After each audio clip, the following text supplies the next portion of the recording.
Kalau tanya orang Melaka, asam pedas kedai mana yang paling sedap, memang susah nak jawab. Sebab, bagi kebanyakan orang Melaka, asam pedas paling sedap tetap yang mak masak dekat rumah. Jom Cik Okey kongsikan cara orang Melaka masak asam pedas yang simple tapi sedap. Pisahkan sebiji bawang besar, 3 ulas bawang putih, 1 inci halia, 1 inci kunyit hidup dan 1 inci belacan.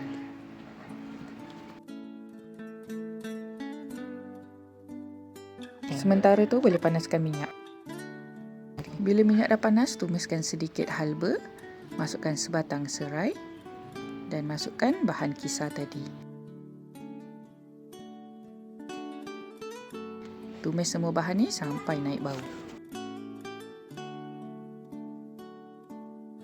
Bila dah naik bau dan sedikit garing, masukkan sedikit air supaya bahan tumisan tadi tak hangit dan masukkan 6 sudu makan cili kisar.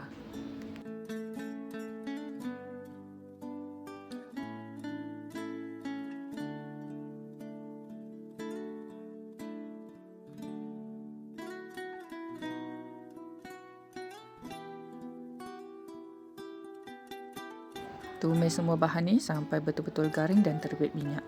Api kena perlahan ya masa tumis ni. Kemudian boleh masukkan seekor ikan tenggiri. Biarkan ikan tenggiri ni terperap bersama bahan tumisan tadi.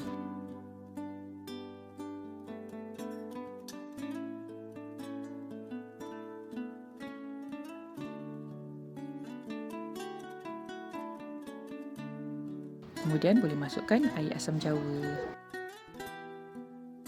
Kemudian tambahkan air ikut kepekatan yang kita nak.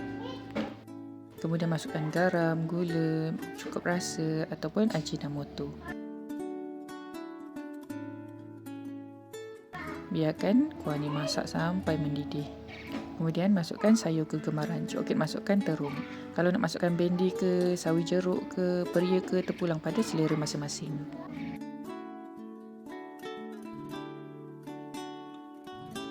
Bila semuanya dah masak, alhamdulillah dah siap pun Cik Okey punya asam pedas ikan tenggiri bersama terung.